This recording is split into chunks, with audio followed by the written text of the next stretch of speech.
Hey there, we're going to talk about today on Joker Tech the iPhone SE. Wrong one, that's right. This is the iPhone SE 2020. This is the iPhone 6S. Look at there, they're about the same kind of. Oh, they are the same. Woo. Let me turn that around the right way. But enough about that. I was just being cutesy with that, saying that, hey, everybody bitches. This is a parts phone. It's a parts bin phone. Shut up, okay? All right, you're not, fortunate enough to go out and buy the latest and greatest. You may not have the money. You may not care, which generally most people don't care. They want to be able to text and call and see their Facebook and do their Instagrams and Twitters and chats and snaps and all that stuff. So that's why this is a pretty important phone, especially in the age of COVID and a pandemic and people being laid off left and right. This is an affordable phone for somebody who is in some form of distress and their phone took a crap, and especially for somebody who is in the iPhone Eco/iOS system. I went in all the way, got a official iPhone leather case, and went in on Apple Care, which I pay month to month on. So what's my experience been? Hey, what can I say? It is an iPhone. It is iPhone running on the beta 14, iOS 14 version 6 right now, and everybody has their issues. Some quirkiness. I can't pinpoint one off over the other. Not too bad. Still manageable. Still workable. Interesting what's coming down the pipeline for iOS 14. So you get a preview of that. The downfall to this phone is the size. For me, big, chunky kind of hands. That these thumbs, I'm more. If I don't do voice to text and I want to key in whatever it is, for the life of me, I cannot stop hitting the letter N instead of space. When I hit the letter I forget to change it from lowercase to uppercase when need being. But to be honest with you, sometimes I did that on times with the iPhone 8 Plus that I did have. But this is a little bit harder with the size of the phone. Battery life has been, yes, this is the Achilles heel to the phone. If you're a heavy user, folks, if I happen to share this in the Facebook land with the people who are not the phone techies that we are, this phone's battery is okay. I say okay. Thank God, optimize apps and the ability that and also the chipset that they're using is conservating. It doesn't drain a lot, but still, if you're on it and you're going to town on it, watching videos, playing games, you're going to need to charge up possibly before the day's out. I've used this phone from time to time exclusively for the day. I do have my Apple Watch on this too, and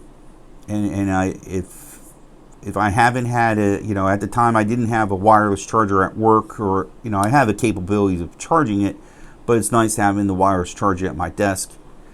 So I cheat a lot.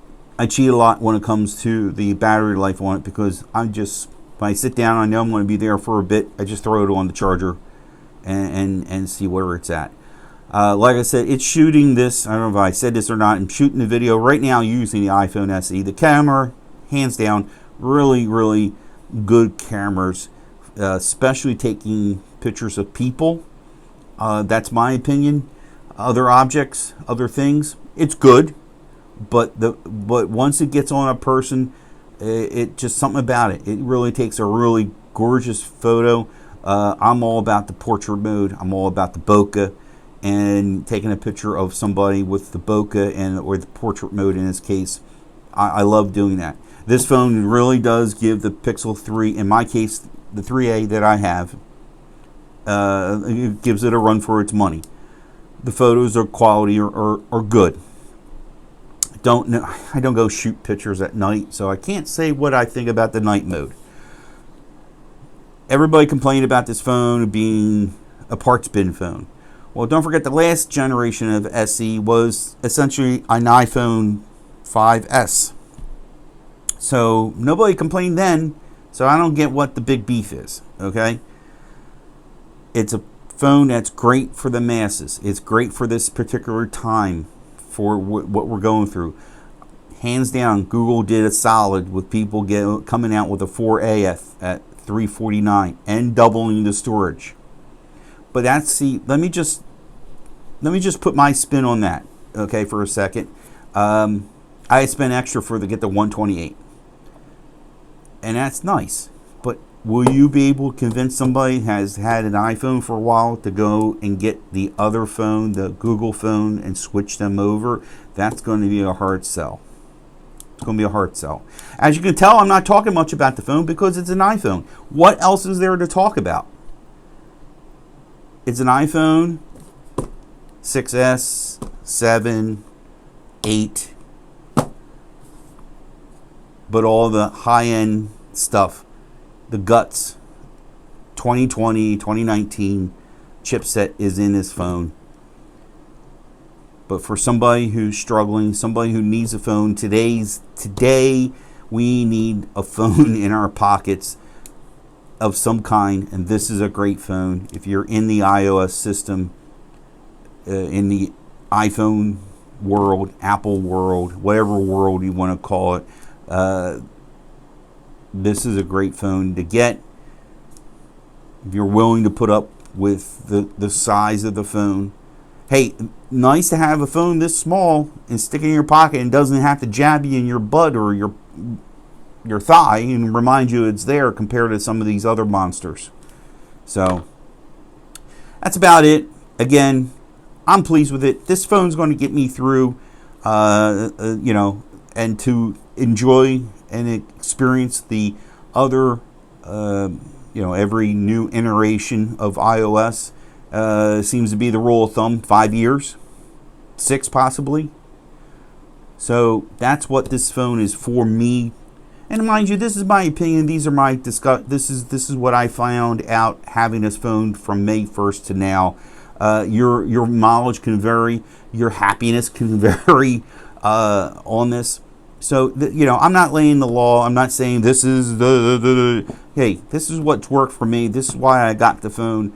It's mostly because I'm a phone nerd and I want to experience what iOS has to offer in years to come. So, again, my name is Mike Dixon. This is called Joker Tech. You like today's video, give it a thumbs up. You don't like today's video, don't give me a thumbs down. Just move along, okay? And, hopefully there'll be more videos coming out at a later date. All right? Thanks. See ya.